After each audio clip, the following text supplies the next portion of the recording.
l'ADIR et RFO, avec le concours de l'Europe, l'État et la région, vous présentent les nouveaux défis.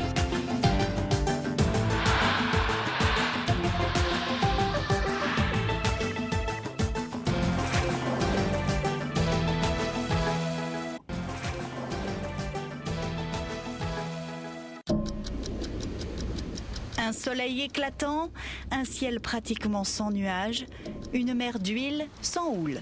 C'est pas du boulot pour les techniciens de Météo France. Enfin si, quand même. C'est dans cette salle que sont réalisées les prévisions du temps pour la Réunion. Pascal a commencé sa journée à 6h. Il réalise les bulletins jusqu'à 18h. On doit produire différents bulletins. Donc on commence le matin par des bulletins pour les médias. Et je regarde mon planning là.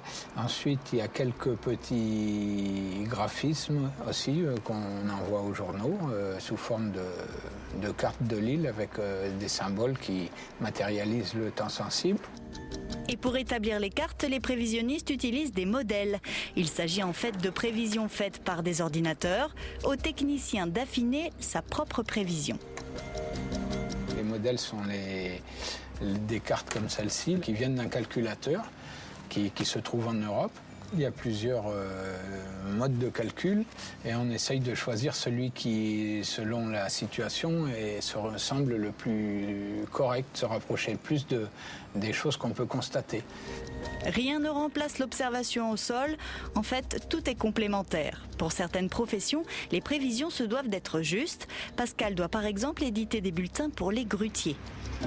Beaucoup de sociétés de travaux publics, puisqu'il y a beaucoup de grues maintenant, et craignent des vents forts. Donc ça, ce sont des bulletins ponctuels. Quand on pense qu'on va dépasser des seuils sur des sites définis à l'avance, on alerte ces sociétés-là.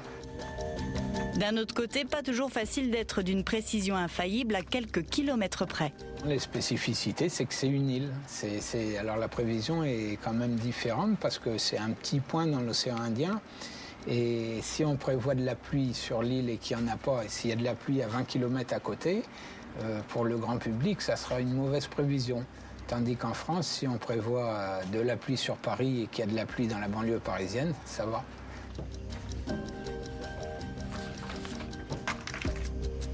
Prévision pour cet après-midi et la nuit suivante. Les nuages qui se sont formés en fin de matinée sur les versants du relief au vent s'étalent progressivement vers le centre de l'île. Et là, je vais vérifier en téléphonant que c'est bien passé. Voici nos prévisions météorologiques pour la Réunion. Situation générale, alizée d'est-sud-est, faible et humide.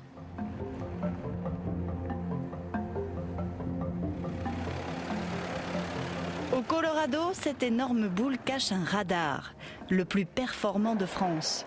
Un outil indispensable pour les prévisionnistes. Tout ce qui est bleu clair sont des nuages qui arrivent sur la Réunion. Très simplement, on envoie une petite onde, ça tape sur le nuage, ça revient et on analyse cette source qui revient. Donc on a une liaison spécialisée. Et en permanence, le flot de données arrive au chaudron, analysé et mis à la disposition des prévisionnistes. Donc, tu fais un essai groupe, tu coupes EDF. Voilà. EDF coupé. À Météo France, 7 électroniciens entretiennent le réseau. Le radar est vérifié toutes les semaines. Nous assurons la maintenance d'une centaine de stations. Donc à La Réunion, Mayotte, les Glorieuses, Juan-Nova, Europa et Tromelin, plus les terres australes, Crozet, Kerguelen, Amsterdam. Le radar, ce sont les yeux et les oreilles. Au chaudron se trouve le cerveau de la météo. Voilà, ici on est dans la salle informatique. Dans cette salle informatique, on concentre la totalité de l'information météorologique. Ici, vous avez les baies d'acquisition et traitement satellite, satellite géostationnaire et satellite défilant. Et là, on retrouve tous les traitements des images que vous avez vues plus à l'étage. Tous les gros serveurs concentrent l'information météorologique, ici, à destination du prévisionniste. Dans cet autre service, Guillaume et ses collègues étudient le climat de la Réunion. On a en charge principalement de conserver la mémoire du climat. Dernièrement, on a fait une étude sur le réchauffement climatique à La Réunion. On fait aussi d'autres études éventuellement sur d'autres paramètres comme la houle.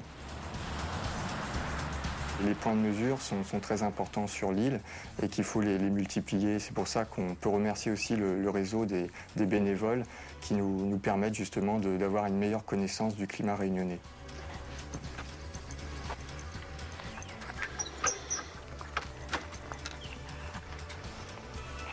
Voilà, celui-là c'est le minima. Il y a une petite ligne rouge qui descend dans la nuit et il reste à l'endroit où c'est le plus bas.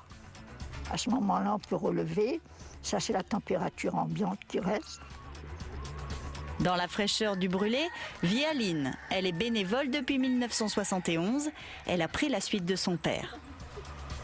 Quand on avait la ferme, on avait les légumes et tout. À ce moment-là, on savait s'il fallait arroser ou pas. Parce qu'on ne peut pas savoir si, quand il y a un petit peu de pluie, on ne sait pas ce qui est tombé, quoi. Et pour avoir un bon arrosage, il faut au moins 7 litres et demi par mètre carré, c'est-à-dire 7,5 mm. Qu'est-ce que c'est que cette machine? C'est le machin automatique pour relever la température, l'eau. Ils ont installé la semaine dernière. Ici, c'est l'eau. Ici, c'est la température minimum. Et ici, maximum. Malgré l'installation d'une station automatique, Aline continue de faire ses relevés chaque jour. Moi, tant que je vois le 10, ça pour le mois. Bonjour, c'est Sylvie. Bon, je viens aux news. On voit que c'est assez nuageux sur l'île, donc c'est des paquets. Ça devrait avoir un passage plus agréable dans l'après-midi. C'est cette grosse masse là au sud de Mada. Ils vont aborder nos régions du nord et de l'est en fin d'après-midi. Ok. On est parti. Si les régions du nord et de l'est conservent de belles éclaircies, ça ne va pas être le cas puisqu'en fin d'après-midi, il y aura quelques nuages qui vont commencer à arriver sur ces régions. À La Réunion, on s'occupe bien sûr de La Réunion, mais également de toute cette zone qu'on appelle le CMRS, une grande zone de compétences qui va quasiment de l'Australie jusqu'aux côtes africaines et de l'équateur jusqu'à 60 Sud. Donc on va s'occuper de la météorologie tropicale, mais également de la météorologie des régions tempérées. L'île de Tromelin, un banc de sable à 600 km au nord de la Réunion, à 400 km à l'est de Madagascar. Ces bâtiments abritent une station de Météo France. La station a été installée en 1953. De par sa position, elle est très intéressante pour la prévision, notamment la prévision cyclonique.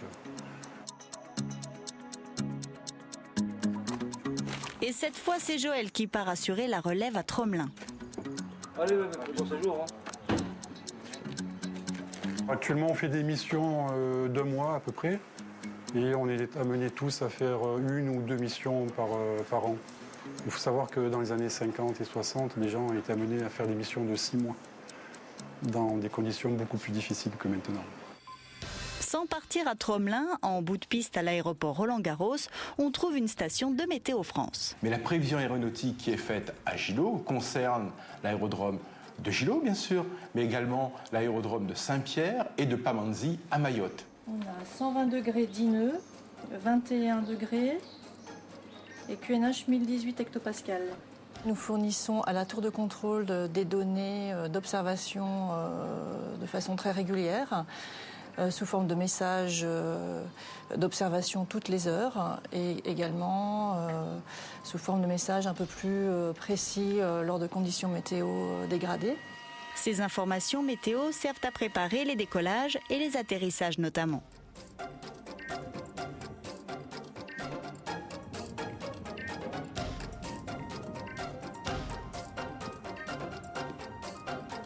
Le pilote de cet avion vient certainement de donner la météo durant le vol à ses passagers.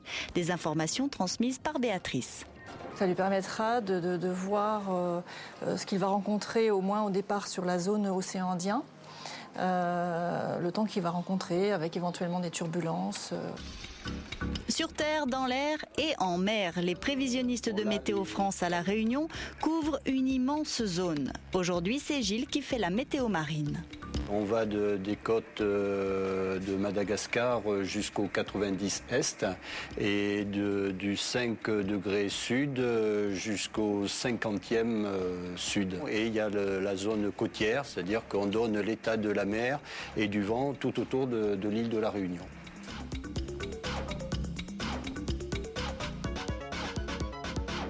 On fait des bulletins de sécurité pour la zone de ACK, nous on l'appelle, c'est-à-dire Amsterdam, Kerguelen, Crozet.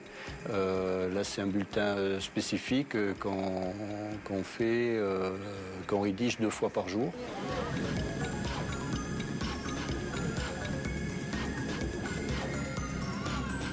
En mai 2007, on a eu des vagues supérieures à 10 mètres, des moments, les vagues les plus hautes. Et puis en plus, il y avait une amplitude très très importante. C'est vraiment un vrai danger pour la population. Madame, Monsieur, bonjour. Ce flash spécial pour vous rappeler que nous sommes depuis maintenant 8 heures en alerte rouge. Le cyclone Dina restera dans les mémoires des Réunionnais et dans celles des prévisionnistes de Météo France. Philippe Caroff, spécialiste des cyclones, avoue avoir connu pire, mais pas à La Réunion. J'ai vécu des cyclones avant d'être à La Réunion. Et le pire cyclone que j'ai vécu, mais pas en tant que prévisionniste, mais physiquement, c'était pas La Réunion. Donc le cyclone Dina était le plus fort que j'ai connu depuis que je suis ici. Mais le plus violent, je l'ai connu dans le Pacifique en 1987. Donc c'était ma première expérience de cyclone. C'était la plus violente jusqu'à présent. Donc la spécificité ici au centre des cyclones tropicaux de La Réunion, c'est qu'on a 2 responsabilités. On a la responsabilité nationale classique, donc protection des populations par rapport au risque majeur que constituent les cyclones, puisqu'on est ce qu'on appelle un centre météorologique régional spécialisé. Donc en fait, on a toute la responsabilité du suivi cyclonique pour tout le sud-ouest de l'océan Indien. Donc c'est quelques millions de kilomètres carrés entre le centre de l'océan Indien et l'Afrique. Début octobre, l'Asie souffrait des assauts de puissants typhons. La saison cyclonique devrait commencer prochainement dans notre zone. Ça pour le mois. Bonjour, c'est Sylvie. Bon, je viens aux news. On voit que c'est assez nuageux sur l'île, donc c'est des paquets. Ça devrait avoir un passage plus agréable dans l'après-midi. C'est cette grosse masse là au sud de Mada. Ils vont aborder nos régions du nord et de l'est en fin d'après-midi. Ok, on est parti.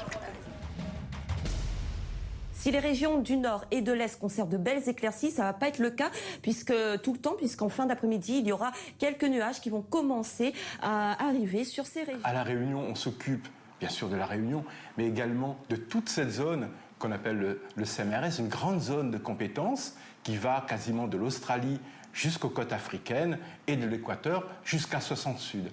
Donc on va s'occuper de la météorologie tropicale, mais également de la météorologie des régions tempérées. L'île de Tromelin, un banc de sable à 600 km au nord de La Réunion, à 400 km à l'est de Madagascar. Ces bâtiments abritent une station de Météo France. La station a été installée en 1953. De par sa position, elle est très intéressante pour la prévision, notamment la prévision cyclonique. Et cette fois, c'est Joël qui part assurer la relève à Tromelin. Allez, bon séjour.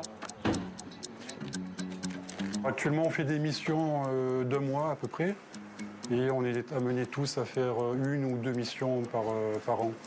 Il faut savoir que dans les années 50 et 60, les gens étaient amenés à faire des missions de 6 mois, dans des conditions beaucoup plus difficiles que maintenant.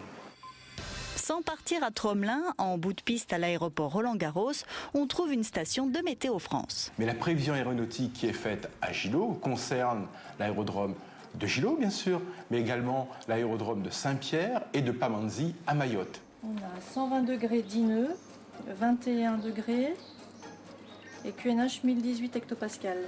Nous fournissons à la tour de contrôle des données d'observation de façon très régulière. sous forme de messages d'observation toutes les heures et également sous forme de messages un peu plus précis lors de conditions météo dégradées. Ces informations météo servent à préparer les décollages et les atterrissages notamment.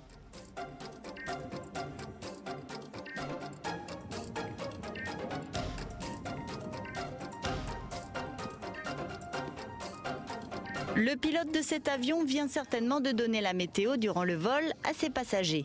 Des informations transmises par Béatrice. Ça lui permettra de voir ce qu'il va rencontrer au moins au départ sur la zone océan Indien. Le temps qu'il va rencontrer avec éventuellement des turbulences. Sur terre, dans l'air et en mer, les prévisionnistes de Météo France à La Réunion couvrent une immense zone. Aujourd'hui, c'est Gilles qui fait la météo marine. On va des côtes de Madagascar jusqu'au 90 Est et du 5 degrés Sud jusqu'au 50e Sud. Et il y a la zone côtière, c'est-à-dire qu'on donne l'état de la mer et du vent tout autour de l'île de La Réunion.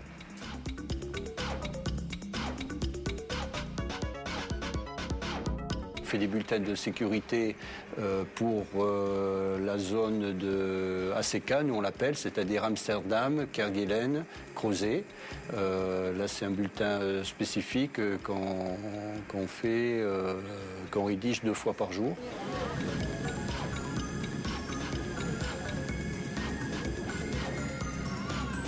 En mai 2007, on a eu des vagues supérieures à 10 mètres, des moments, les vagues les plus hautes.